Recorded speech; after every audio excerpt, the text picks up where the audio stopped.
Good morning, guys. Happy Tuesday. Yay, yay. It's almost 9 o'clock na.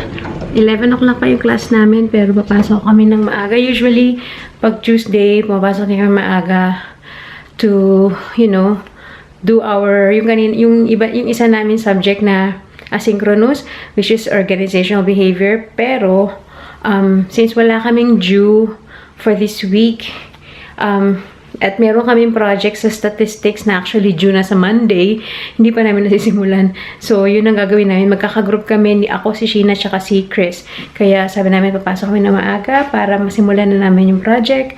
And yeah, supposedly, ang plan ko dito is yung maghahatid kami sa mga kids. Sasama ako. Hahatid sila, tapos si daddy i-drop off na ako dun sa bus stop para hindi na ako maglakad, tatawid, ganyan.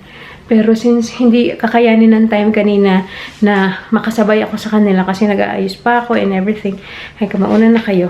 So, yun lang. And then today, medyo mahaba-haba yung araw natin today kasi may a-attendan kaming event sa school. This is, again, another event by SAIT.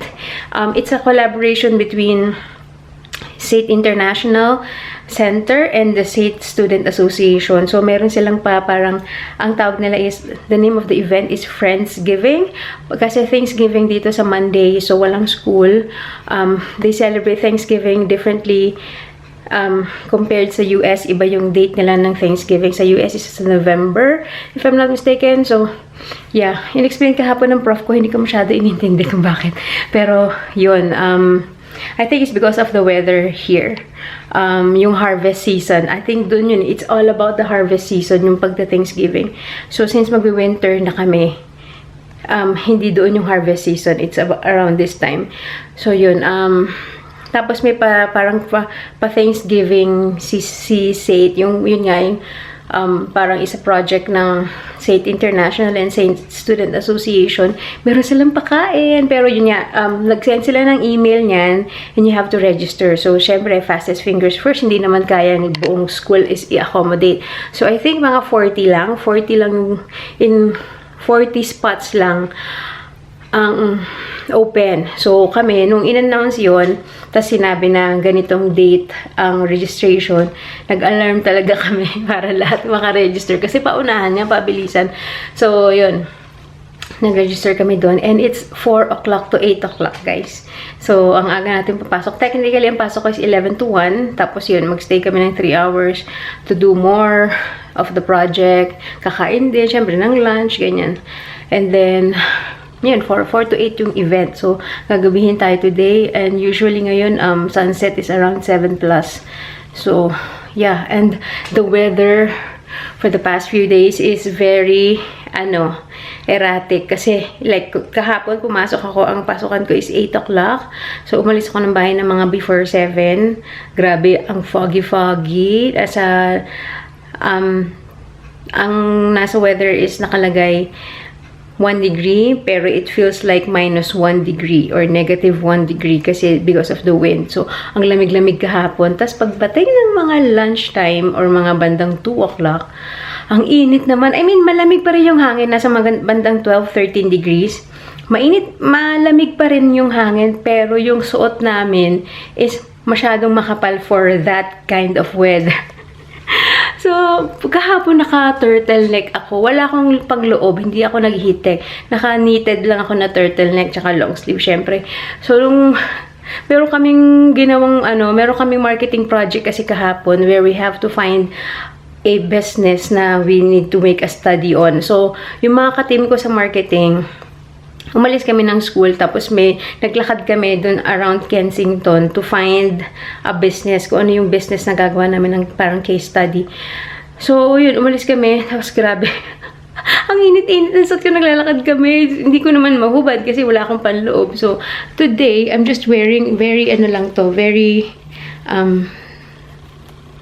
manipis na sweater. Pero medyo gold siya kasi I'm feeling festive today dahil sa event later, ang ating Thanksgiving. So, yan, gold. Tapos manipis lang to. Tapos, magdadala na lang ako ng vest or cardigan or titignan ko pa kung anong susuotin ko. Pwede ring leather jacket. We'll see. Kasi yung pants ko, oh, leather dito.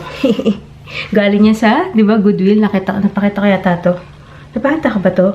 Ay, hindi ko na kwento sa inyo. So, nung day na nag-Goodwill kami, ni mga friendly friends, kinabukasan, bumalik pa kami ni Daddy. Pinilit ko siya kasi, gusto ko na makapunta rin siya, tapos makahanap din siya ng yung siya mismo yung magmimili and everything. So, ang tagal din namin nun, din kami dun eh. 4 hours. So, hindi ko na na-haul yung second day. Ang dami din namin na pamili nung second day.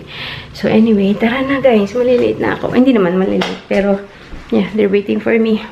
Sabi ko, kailangan ko magdala ng mga pang-retouch kasi mamaya medyo hulas na tayo. Wala akong powder. Yeah, I'm gonna check. Ayan guys, let's go. Nag-vest lang ako.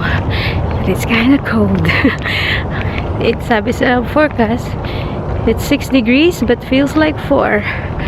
Ang lamig ng hangin. Medyo, meron akong glove sa bag. Hindi ko natatanggalin para in case I really need to. Yung mga previous days kasi grabe, ang sakit sa kamay kapag matagal na nakalabas yung kamay mo. So, kailangan talaga mag-gloves. Anyway, let's go! Good morning!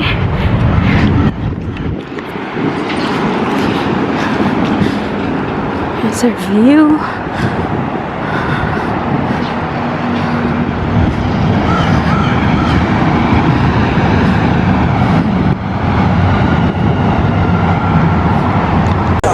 We're done with stat. Our only class today. And may ganap sa gitna. This is yung mga clubs or orgs kung tawagin natin ng college. Yan.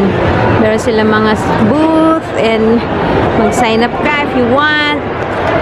May mga pa freebie. At saka may free popcorn ulit. So, yeah. Pero we're hungry. Nag-1 na. Eating time. Baon ko, spam and egg. Tapos may dala si Iris na. Thank you, Raquel. Thank you, Raquel. So, pas luto niya kahapon. Si Mams may dalang bilo-bilo. Yes. May nag-CR pa ata sila. Lazit. Ay, lipat kami ng building. Nandito yung building na may Starbucks at saka Subway. Ngayon yung namin, peer mentorship, yung nakwento ko before, as extracurricular. Nag-message yung mentor namin if we can meet at 2 o'clock dito sa tapat ng Starbucks. So, we're moving here at baka mag-Starbucks na rin. Dahil, why not? Peninsula. Ang ganda mag-picture-picture sa mga puno-puno. Merong red and merong yellow. The other day, kami dyan eh. Ni Sheena Marie. Binidyo niya ako. Meron akong pinost sa Instagram. Anyway, let's go. Ayan na guys. Punta na tayo sa ating Thanksgiving party. Yes. Party. Marami daw food dito. Let's see. Dito na kami guys. Uy, gusto mo ba na sa vlog? Sabi ka tayo. Ayan na, we're just waiting for the rest. Ang cute ng table setup. Pak!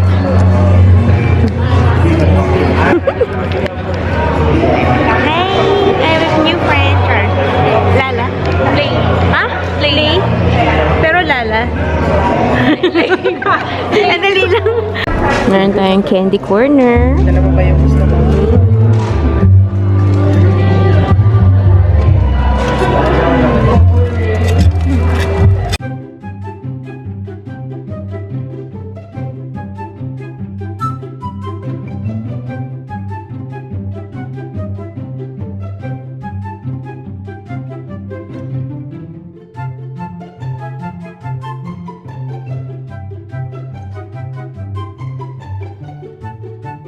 Cute ang picture namin. Oh, pak! Yes! Love it! Guys, picture tayo. Edit tayo, sis. Pakita ko kay Francis. Bakit? First Thanksgiving. Matornado ka, nakapulis si Mami, guys. Yan. Hindi ako makita. Yan. Yay! 1, 2, 3. Happy Thanksgiving. 1, 2, 3. Happy Thanksgiving! Side note, the photo booth is only here till 6:30, so I'm gonna get some pictures taken, do that before then. Otherwise, dinner, Easter dinner, or a Christmas dinner. And if you're not familiar with it, oftentimes there's a few little treats in there. So sometimes you'll get a joke, or a riddle of sorts, a little toy, and different sounds there. And essentially, put your hands in there. You're just gonna pull, and it should make a cracking noise. So I'll start there, and then all of you can join me. Okay? So, kailangan dalawang tao.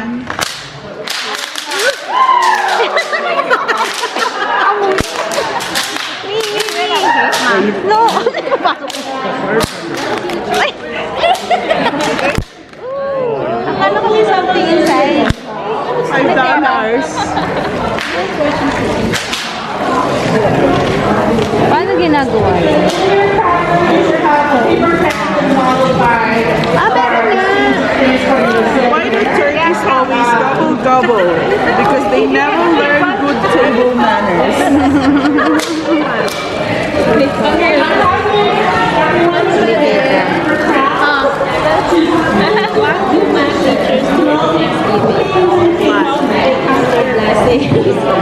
Ito yung crown natin. So you all put on your beautiful crowns and look like kings and queens. You also on your table will have a little couch. Aka na. This looks like ang galing natin. Everyone! Okay, everyone. So in the pouches, there's a milk chocolate bar and a street waffle. The street waffle is a maple syrup flavor, which is also very Canadian. I would suggest reading the ingredients just in case it is nuts. Kasi I'm the queen. Okay. Yes, it's our turn to get our food. You better have these cards. You guys are drinking for? I'm thankful or I'm grateful for. Thank you. It's up to you. You don't have to, you don't want to.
Ayan guys, kakatapos lang ng event. And meron pa tayong pa-take out. Buti na lang. Prepared din sila sa mga matitirang food. Meron silang mga parang take out boxes. And yan, madilim na. It's pa lang, 7:48. Ngayon lang kami nabot ng ganito kaliit sa school. And ganito nakadilim. Anyways, let's go home. Si na lang pala nandito? Si Chris and si Jen. Nauna na si Sheena tsaka si Iris kanina. 7 o'clock sila umalis. Kaya hindi sila nakakuha ng take out. Anyway, so yeah. Let's go home. Kasabay ko pala si Mom. Mag-ano din siya. Same bus ko. Ang ganda na ng ilaw dito. Yes. Nakakaganda ng puti siyang fall chart. Okay, let's go home. Hey guys, I'm home. Wait lang.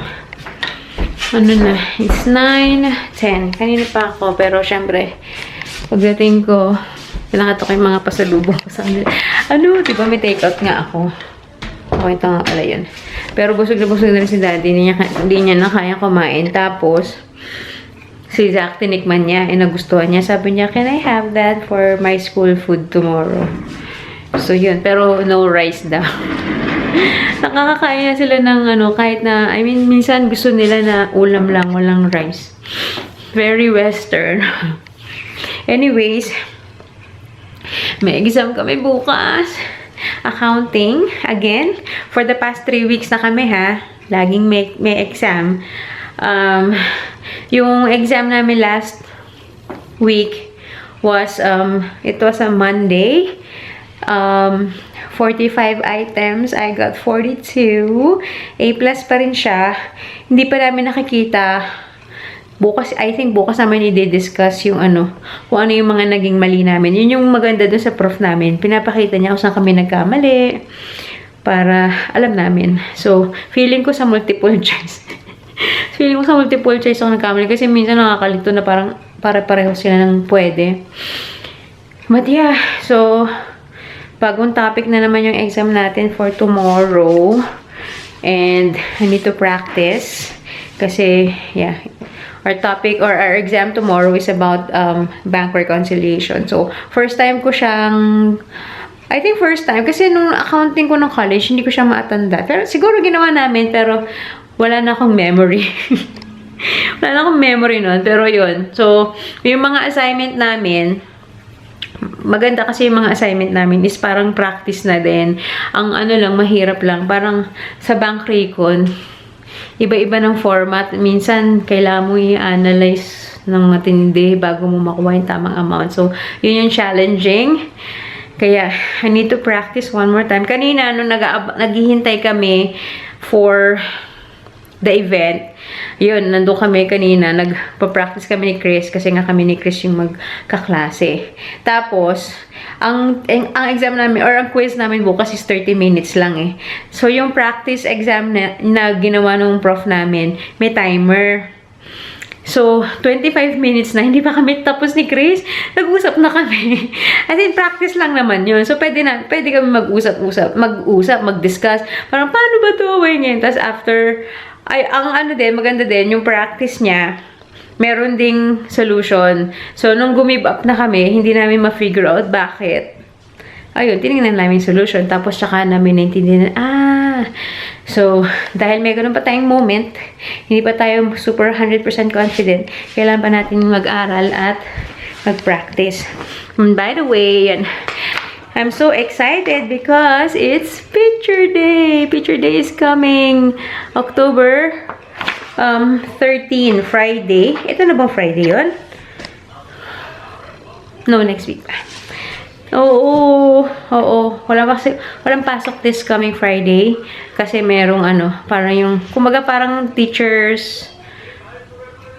Basta may ganap yung mga teachers, lahat ng Catholic school teachers, walang pasok. Mayroon silang professional growth day ang tinatawag.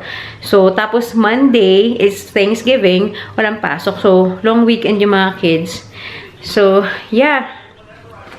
I'm excited. First picture day. Ganito yung nauuso ngayon. Lahat ng artista gumagawa ng pa-yearbook photos, 'di ba? Yung AI generated. Gusto ko din gawin yung kaso may bayad. Ayoko magsayang ng magkano ba? Parang $10 nga ba yun? Magkano eh? I forgot. Tingnan ko yun I tried, pero nung nakita ko, ay may bayad pala. So, ganito yung mga peg ng mga na ginagawang AI, pinapabata ka, tapos mukhang yearbook pictures mo. So, yun, excited ako. May bayad pala yung picture. So, by the way, akala ko dati yun, libre lang. Hindi. So, may bayad. Pictures are sent home with your child, pero siguro may watermark. Kasi, you can review pictures and purchase on itong website nila. Ito magiging photographer. So, siguro yung ibibigay is parang may watermark or something. Kaya yun. Excited ako for them. Anyways, I'm gonna end the vlog na guys, no? Kasi we need to study. I'm gonna see you on the next one. I don't know when. Ano bang ganap natin? Anong ganap natin? Supposedly, mayroon kaming, since wala rin kaming pasok ng Monday, kasi nga Thanksgiving, it's a holiday, nagpaplano kami na yung first Thanksgiving namin, lahat kami, tropa peeps, ay magkikita-kita with all the family and mag-gather, the Thanksgiving dinner. Pero si Jen, hindi siya makakasama kasi syempre, nandito yung family, nandito yung sister niya, in-laws niya, hindi niya in-laws, sister niya, basta tapos yung brother-in-law niya, nandito rin kasi yung family noon. So, medyo malaki silang family. So, talagang may ganap silang for Thanksgiving, magka-cabin. May cabin kasi yung basta may cabin yung family. So, usually on weekends, nagpupunta yan sila sa cabin, ganyan. So, may ganap siya. Tapos, so, sabi niya, sige, tuloy kayo kasi nga, Thanksgiving, parang first Thanksgiving. Tapos yun, kanina biglang nagsabi sila, Iris, na hindi rin pala sila pwede kasi nakapag-commit na sila doon sa landlady nila. May pa Thanksgiving dinner din yung landlady nila. So, pupunta sila yata doon sa bahay. So, yun, parang hindi masaya na parang hindi kami kompleto. So, we might move that Thanksgiving dinner as a group some other day. Hindi ko pa sure nun kung may pasok si Daddy. Tas, I mean, kasi kung mag-group kami, mag-party kami na kami, medyo mas worth it magluto, mag-prepare. Pero kung kami lang, parang ayoko magluto kasi hindi big deal naman kay Vince tong ganito. Feeling ko hindi sa kanya big deal yan. Even nga pag Pasko, 'di ba? Pag nasa Singapore kami or New Year, kumakain na lang kami sa labas. Hindi na ako nag-e-effort magluto kasi nga ang effort magluto. Tapos maghuhugas ka pa. Tapos yung mga kids syempre hindi naman yun maano sa kung ano yung traditional Thanksgiving food, 'di ba? Turkey and kung ano-ano pa. Pero kung marami sana kami, magpapatlak-patlak kami, yun, medyo mas magluto kasi maraming kakain, maraming makaka-appreciate ng luto mo. We'll see anong ganap. Anyways, I'm just babbling. I'm gonna end this vlog. I will see you on the next one. Thanks for watching. Bye!